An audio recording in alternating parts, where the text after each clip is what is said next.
Hosana putra Daud. Terberkatilah yang datang atas nama Tuhan. Hosana di tempat yang maha tinggi. Bapak dan Ibu, saudara-saudariku, hari ini adalah hari pertama mengawali masa pekan suci, bahkan disebut pekan sengsara.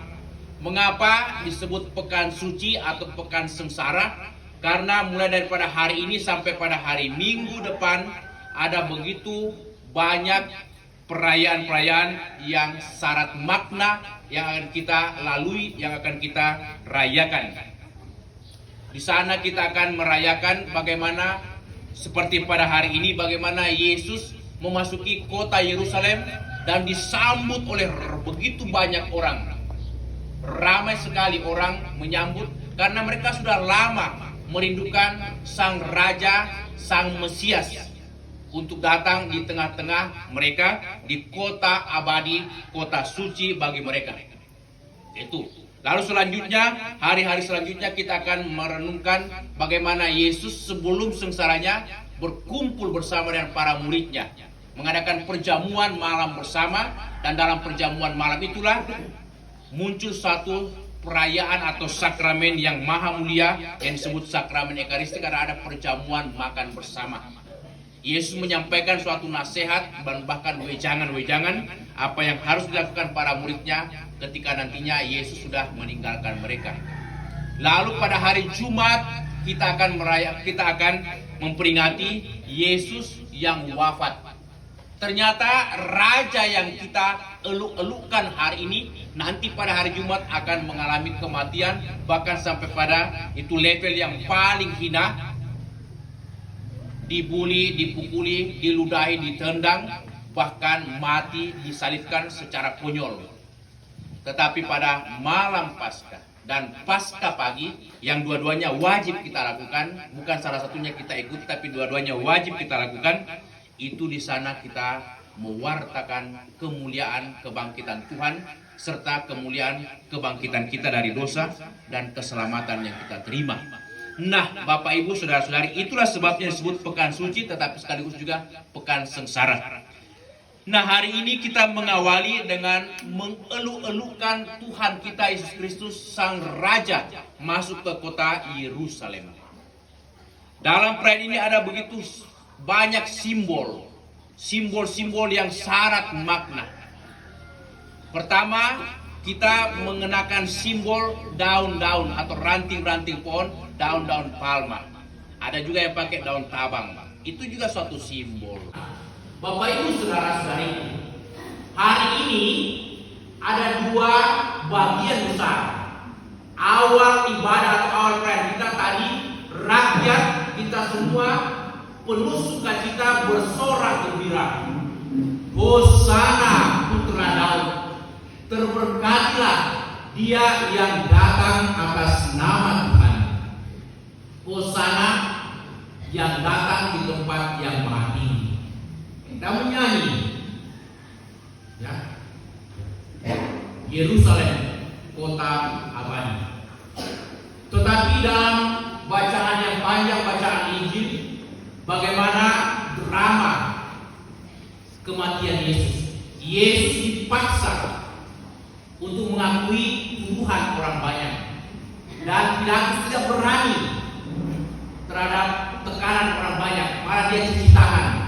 Dia tahu, Pilatus tahu Yesus bukan penjahat, Yesus bukan orang berdosa, Yesus adalah utusan Allah. Tetapi karena desakan orang banyak, Pilatus menyerahkan, silakan kamu mau apakan.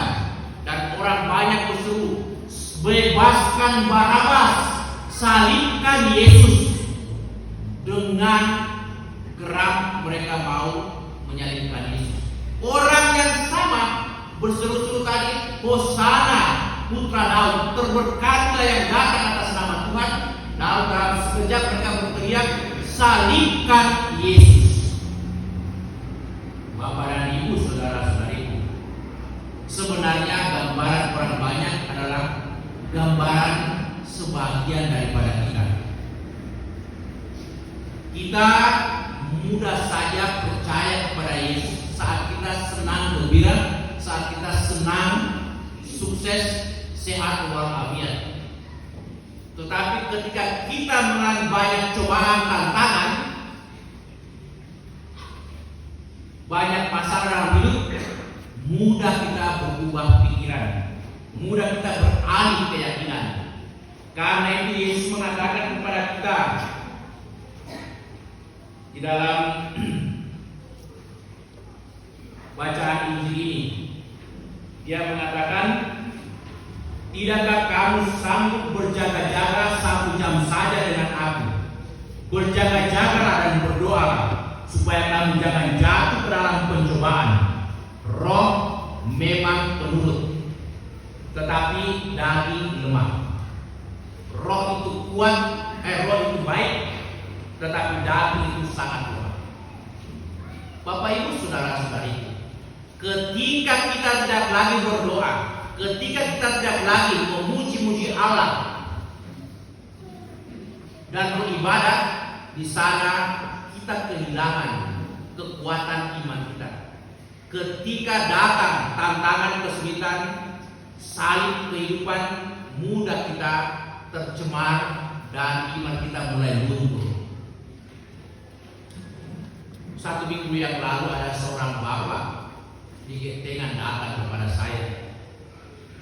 Dia katakan, pastor, dia para pekan dia bawa 1 tangan sisir, 1 tangan pisang, 1 sisir besar, ya, pisang yang enak, kemudian 1 ekor ayam. Sangat langsung lemari, sama lemari karena bisa komunitas di suster. Tapi kenapa tambah kalah masih di pastor? Oh, silakan. Tapi masih ada waktu setengah jam. Saya katakan, bagaimana Pak? Saya katakan, ya saya sekarang prihatin pastor. Oh, apa orang? Dia katakan, melihat orang-orang muda kita ini pastor. Kenapa orang muda kita ini? Bagus-bagus, kau semangat, apalagi di STM. Nah, iya semangat, tetapi ada satu keyakinan saya pastor. Orang-orang muda kita ini mudah sekali beralih imannya. Saya bilang, maksudnya apa Pak? Dia katakan, saya kenal baik orang-orang di stasi, terutama di stasi Mila dan Panglorean, khususnya di stasi Mila. Saya tidak mempermalukan umat stasi Mila, tapi ini kenyataan. Dia katakan, dalam waktu beberapa lama yang kosong, tidak sampai 1 tahun, 5 orang muda kita beralih imannya dari Katolik ke gereja lain. Ini yang menjadi keprihatinan dan kesedihan saya, bahkan kekecewaan saya. Padahal saya tahu keluarganya baik-baik, pastor. Orang tuanya rajin ke gereja, aktif di gereja, bahkan anak-anak sebagian yang 5 orang itu juga aktif. Tapi kenapa mereka gampang sekali beralih imannya, beralih agamanya? Karena perkawinan. Nah, kita sudah mengadakan APP, renungan APP selama 5 minggu, 5 tema kita renungkan. Kita juga melihat bumi kita menangis.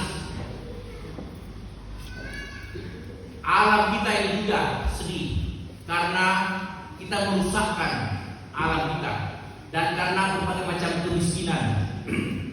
Tetapi kemiskinan yang paling parah, kelaparan yang paling parah bukan karena kurang uang, kurang makan, tetapi karena kemiskinan iman, lapar iman. Kita memang barangkali ada yang rajin-rajin ke gereja, tetapi toh kita juga heran kenapa yang mereka mudah pindah agama. Sekarang pertanyaannya, bagaimana hidup keseharian dalam keluarga? Adakah contoh baik yang ditunjukkan oleh orang tua kepada anak-anak? Memang ada orang tua yang aktif-aktif di gereja, tetapi dalam kehidupan sehari-hari, adakah keteladanan yang kita tunjukkan kepada anak-anak kita? Betulkah kita setia dalam tanggung jawab pekerjaan kita? Setiakah kita dalam panggilan kita? Dan betulkah kita ini orang-orang yang beriman, yang murah hati, mau mengampuni, mau memaafkan, dan kita selalu mau mewartakan kebaikan-kebaikan dalam lingkungan kita, mempengaruhi lingkungan dengan kata-kata, sikap-sikap kita yang baik? Ataukah justru sebaliknya kita orang Katolik ini tidak setia pada panggilan kita, pada pekerjaan kita? Kita tidak setia pada pasangan kita, suami dan istri, tidak setia pada keluarga kita, anak-anak kita. Betulkah kita ini mau menyebarkan hal-hal yang baik, atau justru kita menjadi pemicu pertengkaran, perpecahan dalam lingkungan masyarakat